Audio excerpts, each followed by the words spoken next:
Friends, ఈ రోజు ఒక మంచి కథ చెప్పుకుందాం.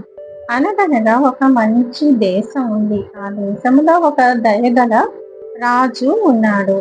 ఒకరోజు ఆ రాజు తన దేశ ప్రజలందరికీ మంచి భోజనం పెట్టాలని మంచి వంటలు చేయిస్తున్నాడు. ఇందులో ఒక పాము ఎక్కడి నుంచి వచ్చిందో అది పాయసంలో పడిపోయింది. ఆ తర్వాత ఆ భోజనం తిన్న ప్రజలందరూ అక్కడికక్కడే చనిపోయారు.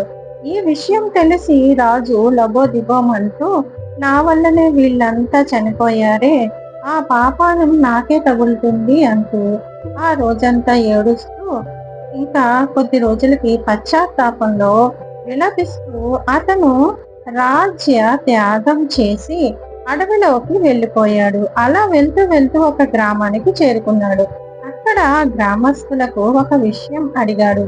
ఈ ఊళ్ళో ఎవరైతే మంచి పనులు చేస్తూ మంచి ఉత్తములు ఉన్నారో వాళ్ళ ఇంటికి వెళ్ళి గ్రామస్తులు ఒక విషయం అడిగారు. ఈ ఊర్లో ఎవరైతే మంచి పనులు చేస్తూ గౌరవంగా ఎవరు ఉన్నారో వాళ్ళ ఇంటిలో నేను విశ్రాంతి తీసుకోవాలని అనుకుంటున్నాను అని అడుగుతాడనమాట.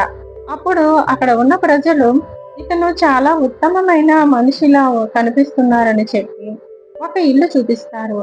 ఆ చివరన ఆ ఇంట్లో ఒక అన్న చెల్లి ఇద్దరు ఉంటారు. వాళ్ళు చాలా మంచి గౌరవంగా ఉంటారు. దైవ దీనంలో అంటే పూజలు అవి చేసుకుంటారు, మంచి ఉత్తములు అని చెప్తారనమాట. అయితే రాజు అక్కడికి వెళ్ళి, నేను ఒక రోజు మీ ఇంట్లో ఉండటానికి నాకు అనుమతి ఇవ్వండి అంటారు. అలాగే అని చెప్పి తెల్లవారుజామున లేచి చూసేసరికి అక్కడ వాళ్ళ చెల్లి పూజ చేసుకుంటూ ధ్యానంలో ఉంటుందన్నమాట. అప్పుడు ఆ ధ్యానంలో కొద్దిసేపు అయిన తర్వాత కళ్ళు తెరిచి చూస్తుంది. అక్కడ వాళ్ళ అన్నయ్య ఈలోగా వస్తారనమాట. వచ్చి, నువ్వు మర్చిపోయావు, ఈ రోజు మన ఇంట్లో అతిథి కూడా ఉన్నారు కదా, వాళ్ళకి మనం అతిథి సత్కారాలు చేయాలి అని అంటాడు. అప్పుడు ఇప్పటికే ఆలస్యమైపోయింది అని చెప్తాడు. అప్పుడు ఆ అమ్మాయి ఇలా అంటుంది, ధ్యానంలో యమధర్మరాజు సభలో నిమగ్నమై ఉండిపోయాను అన్నయ్య, అందుకే లేట్ అయింది అని చెప్తాది. అవునా, అయితే యమధర్మరాజు గారు సభలో నువ్వు ఏం చూసావు అని అడుగుతాడు వాళ్ళ అన్నయ్య. అప్పుడు ఆ చెల్లి చెప్తుంది, ఒక రాజుగారు అందరికీ భోజనం పెట్టాలని అందరికీ ఆహ్వానించారు. అప్పుడు అందులో ఒక పాయసంలో ఒక పాము చనిపోయింది. దానివల్ల ప్రజలందరూ ఆ పాయసాన్ని తిని చనిపోయారు. దీనికి ఎవరికి శిక్ష ఇవ్వాలి అని యమధర్మరాజు పాముకి ఇవ్వాలా, రాజుకి ఇవ్వాలా, లేక అది ఏమి తెలియని ఉన్న వాళ్ళక ప్రజలకు ఇవ్వాలా, ఏమి తెలియకుండా తినేశారు, ఈ శిక్ష ఈ పాపం ఎవరికి చెందుతుంది అని యమధర్మరాజు మాట్లాడుకుంటున్నారు. ఈలోగా నువ్వు నాకు పిలిచావన్నయ్యా అని చెప్తుంది. ఇంతలో రాజు ఈ మాటలు విని అక్కడికి వచ్చి, ఆ తర్వాత ఏం జరిగిందమ్మా, ఆ శిక్ష ఎవరికి ఇవ్వాలనుకుంటున్నారు అని అడుగుతారు. అప్పుడు నేను ఇప్పుడు ధ్యానంలో లేను కదా, రేపు చూసి చెప్తాను అని అంటుంది.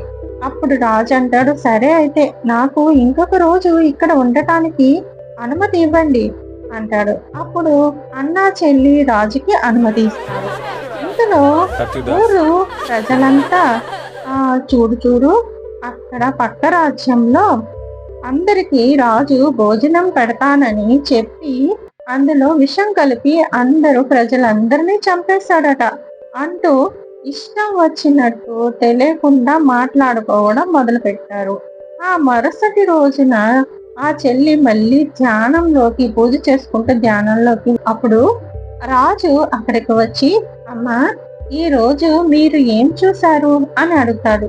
అయితే అప్పుడు ఆ చెల్లి చెప్తుంది, ఈ రోజు యమధర్మరాజు గారు ఎవరైతే పక్క రాజు భోజనానికి పిలిచి ప్రజలందరినీ చంపేశాడని అతని మీద ఏమీ తెలియకుండా నిందలు వేసి నానా విధాలుగా మాట్లాడుకున్నారో ఆ పాపం అంతా ఆ శిక్ష ఆ పాపం అంతా వాళ్ళ మీద వేశారు అని చెప్తుంది. ఎవరైతే వేరే వాళ్ళని విమర్శిస్తూ వాళ్ళ పాపాలని లెక్క కడుతూ ఉంటారో ఆ పాపాలన్నీ విమర్శించి తిట్టుకునే వాళ్ళకి తగులుతాయని చెప్పింది. వాళ్ళకి ఆ పాపాన్ని, ఆ కర్మని, శిక్షని యమధర్మరాజు ఇచ్చాడు అని చెప్పింది చెల్లి. అందుకే ఇష్టం వచ్చినట్టు వాగడం గాని, ఏమీ తెలియకుండా నిందలు వేయడం గాని చేయకూడదు. దానికి డబ్బులు మనకి తగులుతుందన్నమాట. ఈ కథ వల్ల మనము తెలుసుకునేది ఇంతే ఫ్రెండ్స్. ఈ వీడియో నచ్చినట్టయితే లైక్, షేర్, సబ్స్క్రైబ్ తప్పకుండా చేసుకోండి. Thank you for watching.